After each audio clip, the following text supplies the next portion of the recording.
باپ ہے، اس کے 4 بیٹے تھے۔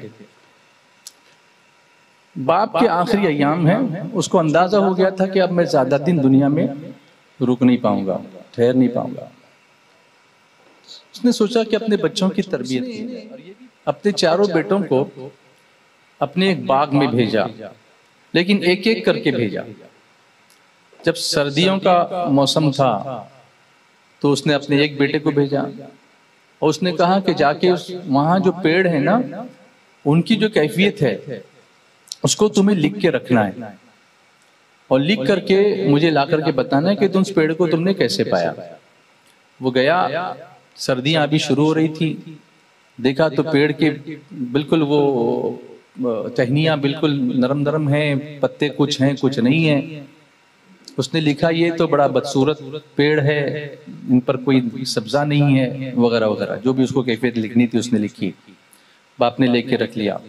2-3 مہینے کے بعد دوسرے کو بھیجا، دوسرے لڑکے کو۔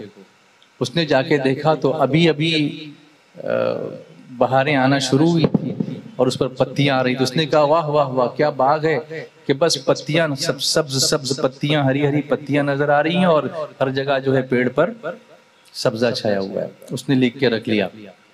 تیسرے کو بھیجا تو اس نے جا کر دیکھا، اس نے لکھا واہ واہ کیا بات ہے، یہاں تو پھول ہی پھول کھلے ہوئے ہیں، تو اس کی کیفیت کو بھی لکھ کے رکھ لیا۔ اور چوتھے کو بھیجا تو دیکھا تو وہ تو پھل ہی پھل لگے ہوئے ہیں، تو اس نے کہا یہ تو بڑا پھلدار باغ ہے، تو اس کی بھی کیفیت کو لکھ کے رکھ لیا۔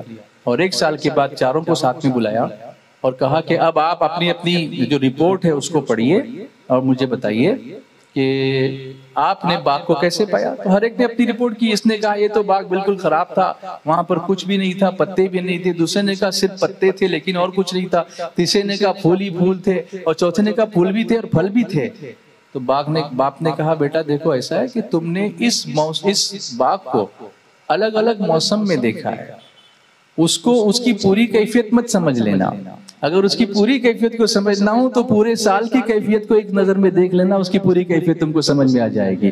اسی طرح کسی بھی انسان کو سمجھنے کے لیے اسے صرف ایک حالت میں دیکھ کر اس کے بارے میں نتیجہ اخذ مت کر لینا کہ کسی دن آپ نے اس کو غصے میں دیکھ لیا تو آپ نے سمجھ لیا کہ ہاں یہ تو بڑا غصیلا ہی آدمی ہے، یہ تو کسی کام کا نہیں ہے۔ ممکن ہے اس وقت کسی وجہ سے اس کی حالت ایسی ہو گئی ہو، لیکن دوسرے ایام میں وہ بہت اچھا آدمی ہو۔ کیا ہم کو اس سے سبق نہیں ملتا ہے؟ کتنا پازیٹیو تھنکنگ ہے، نیگیٹیوٹی ہے ہی نہیں۔